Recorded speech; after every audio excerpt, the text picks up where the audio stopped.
In this video, I'm going to teach you 5 tips for improving your English listening so that you can understand native English speakers anytime they're speaking, whether it's because they're talking fast or for other less obvious reasons, which we will talk about. If you enjoy the video, don't forget to give it a like and subscribe to see future videos. And now let's get into it.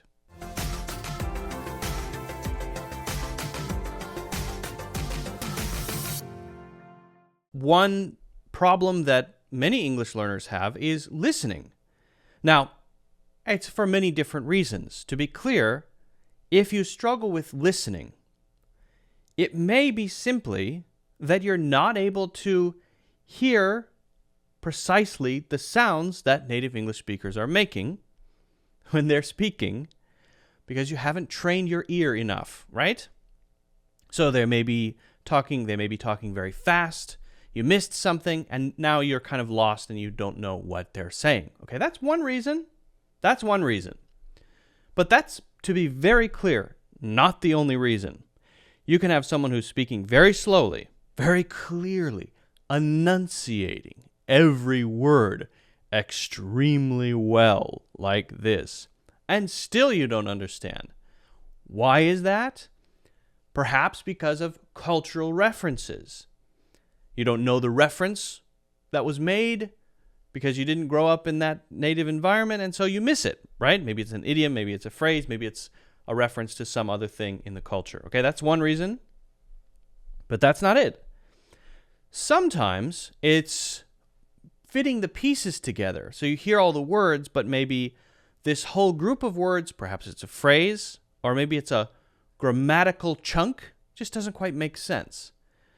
So I don't want to get into all of the reasons why, because I want to give you advice for what to do if you want to improve your English listening. But I just want to say very clearly, it's not because native English speakers are talking too fast. That is one of many reasons why your listening is not as good as you want it to be. Okay? So what can you do? That's what I want to focus on. What can you do to be a better English listener, comprehend more? I think one thing that's very important, that's so obvious, but I have to say it, right, is to have consistent immersion. And this is, I think, something that you probably instinctively know, but you don't follow up on it, perhaps, enough, right? Because it's just more comfortable to live in your language environment, right? But if you want to get serious, you have to start building out that English brain and start building out that English environment for yourself. And part of that is that you're fully immersed. You have sources of stuff that you hear on a regular basis, and that regular basis is the other key, that it is consistent, right? If you get excited about improving your English and then you do it for a week and give up, you're like, me when I sign up for a gym membership. I'm going to go to the gym. I do it for 2 weeks and then I stop. I start to feel guilty because I'm not going, but I'm paying to go, right? This is not good. Actually, recently I've been very good with it. But in the past, in my life, I have been guilty of the gym syndrome, we could call it. So that means you have to find stuff that you like because that will make you want to do it, right? You like listening to this podcast, this YouTuber, this type of audiobook. You find the topic of this audiobook fascinating, right? I love learning about, or I love listening to novels about, right? Whatever it is, whether it's TV shows, videos, audiobooks, YouTube channels, podcasts, I don't care. It's all good.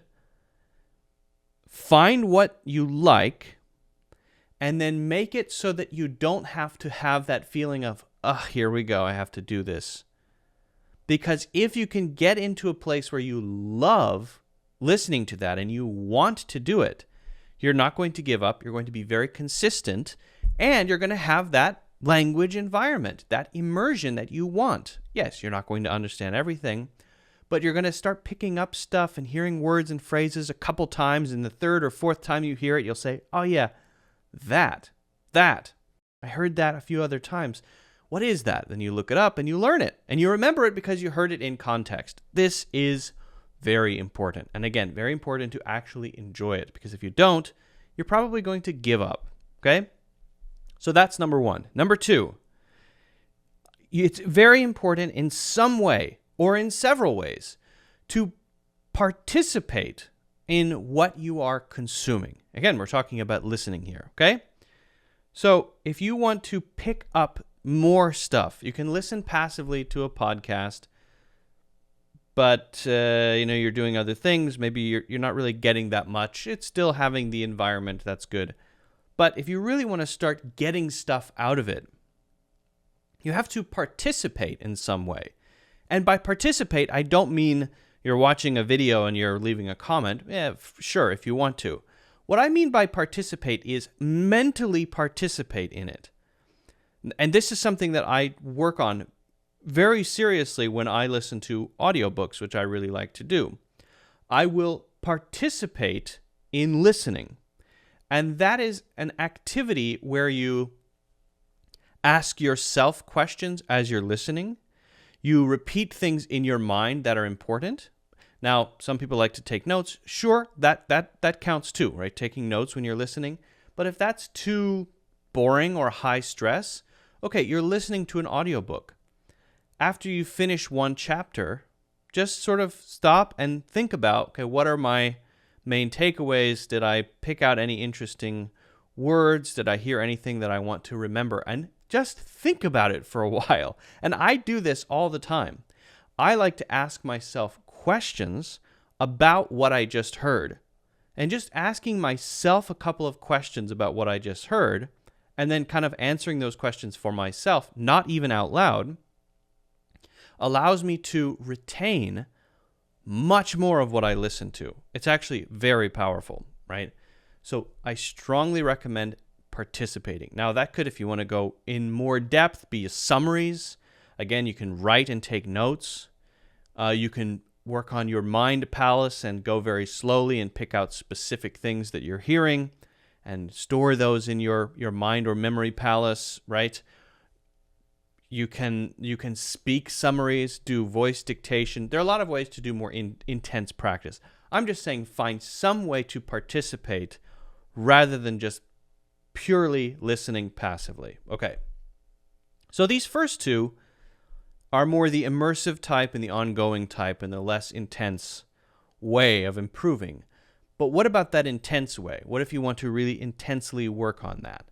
And you may have heard me say this already, but it's a very simple exercise.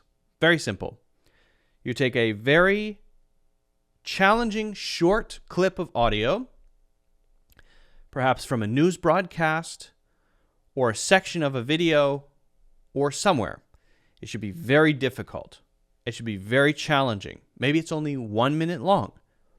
Maybe it's only 45 seconds long, whatever. And you have a way to listen to it on repeat, okay? So this is up to you to figure out how to do. It's not that hard if you know how to do that, but you got to figure it out. Okay, so you have this 45-second to 1 minute clip of audio, and you say to yourself, I will transcribe this. Now, transcription is when you turn something that is heard into text. You may have heard transcription. Maybe your phone has an app for transcription, right? So you are the transcriber. You're the one taking what you hear and turning it into written text. So you're sitting down at a desk or a table or on the floor or next to a cow or whatever you want. You have a notebook or your computer or your phone or whatever. The details are less important. You have some way to write something down, and you're listening to this on repeat, and you have to write down every word. Now, will you be able to do that the first time? No. Second time? If you can the first time, it's too easy, right?